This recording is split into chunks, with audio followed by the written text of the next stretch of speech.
जी आखा। वालेकुम अस्सलाम सफ़िया। हाँ जी जी बिस्मिल्लाह सफ़िया, आ जाओ आ जाओ। हाँ जी, हाँ जी, बड़ा अच्छा मौजू रखा जी, है ना। बड़ा अच्छा मौजू रखा जी। हाँ जी हाँ जी हाँ जी बिल्कुल। ਅਸੀਂ ਤਾਂ ਸਾਰੀ ਜ਼ਿੰਦਗੀ ਦੁੱਖਾਂ ਨਾਲ ਹੀ ਦੋਸਤੀ ਕੀਤੀ ਜੀ। हो मेरे रब्बा। ਅਸੀਂ ਤਾਂ ਸਾਰੀ ਉਮਰ ਦੁੱਖਾਂ ਨਾਲ ਹੀ ਦੋਸਤੀ ਕੀਤੀ, ਹੋਰ ਕਿਸੇ ਨਾਲ ਦੋਸਤੀ ਨਾ ਹੋਈ ਹੈ। अच्छा ਦੁੱਖਾਂ ਦੇ ਨਾਲ ਹੀ ਦੋਸਤੀ ਕਰਕੇ ਤੁਰੇ ਫਿਰਦੇ ਅੱਜ ਤੱਕ ਤਾਂ। ਹਾਂ, ਸਨ 90 ਤੋਂ ਲੈ ਕੇ ਹੁਣ ਤੱਕ।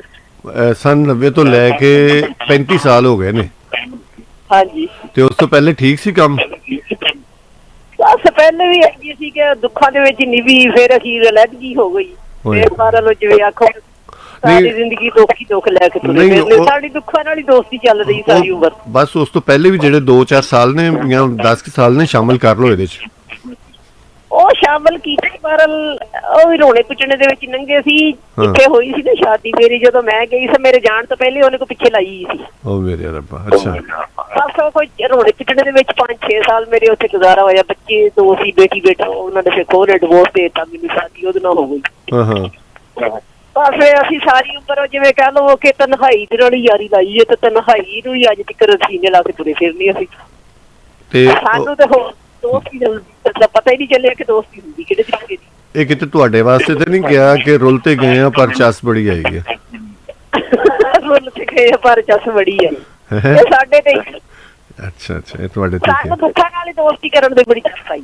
ਚਲੋ ਵਧੀਆ ਹੋ ਗਿਆ ਸਫੀਆ, ਅੱਛਾ ਲੱਗਾ ਤੁਹਾਡੇ ਨਾਲ ਹੋਰ ਗੱਲ ਸੁਣਾਓ ਕਰਕੇ ਜੀ। ਕਰਮ ਕਰਮ ਦੁਆਵਾਂ ਤੁਹਾਡੀਆਂ, ਮਿਹਰਬਾਨੀ। ਅੱਛਾ ਜਿਵੇਂ ਨੂਰ ਜਹਾਨ ਨੇ ਨੀ ਹੁਣ ਕਿਹਾ ਮੈਂ ਸੋਨਾ ਤੇ ਮਾਹੀ ਮੇਰਾ ਸੁਣਿਆ। ਆਹੋ ਉਹੀ ਗੱਲ ਕਿ ਅਸੀਂ ਸੋਨਾ ਤੇ ਤੁਸੀਂ ਸੁਨਿਆਰੇ ਹੋ, ਤੁਹਾਡਾ ਹੀ ਵੇਟ ਕਰਦੇ ਰਹਿੰਦੇ ਬਹਿ ਕੇ। ਸਲਾਮਤ ਰਹੋ ਸਲਾਮਤ ਰਹੋ ਪ੍ਰੋਗਰਾਮ ਜੀ, ਬਿਸਮਿਲ੍ਲਾ, ਸਲਾਮਤ ਰਹੋ, ਖੁਸ਼ ਰਹੋ। ਮੈਂ ਨਾ ਵਿੱਚੋਂ ਕੁਛ ਅਰਸਾ ਨਹੀਂ ਸੀ ਸੁਣਿਆ ਪ੍ਰੋਗਰਾਮ, ਮੈਂ ਕਿ ਉਹ ਮੇਰਾ ਭਰਾ ਕਤਲ ਹੋ ਗਿਆ ਸੀ ਤੇ ਮੈਂ ਬਹੁਤ ਪਰੇਸ਼ਾਨ ਰਹੀ 1 ਸਾਲ। ਓਹੋ ਦੁੱਖ ਹੋਇਆ, ਬਹੁਤ ਦੁੱਖ ਹੋਇਆ ਸੁਣ ਕੇ।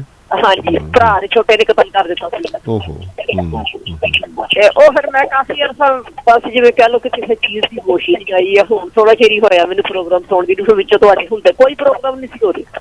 ਚਲੋ ਰੱਬ ਸੋਹਣਾ ਤੁਹਾਨੂੰ ਸਿਹਤ ਸਲਾਮਤੀ ਦੇਵੇ, ਬਹੁਤ ਮਿਹਰਬਾਨੀ। ਆਮੀਨ। ਬਹੁਤ ਅੱਛਾ ਪ੍ਰੋਗਰਾਮ ਜਾ ਰਿਹਾ ਜੀ, ਬਹੁਤ ਬੜੀ ਅੱਛੀ ਗੱਲ। ਥੈਂਕ ਯੂ, ਬਹੁਤ ਮਿਹਰਬਾਨੀ। ਅੱਲਾਹ ਤੁਹਾਨੂੰ ਸਿਹਤ ਅਤਾ ਕਰੇ। ਅੱਲਾਹ ਹਾਫਿਜ਼। ਅੱਲਾਹ ਹਾਫਿਜ਼।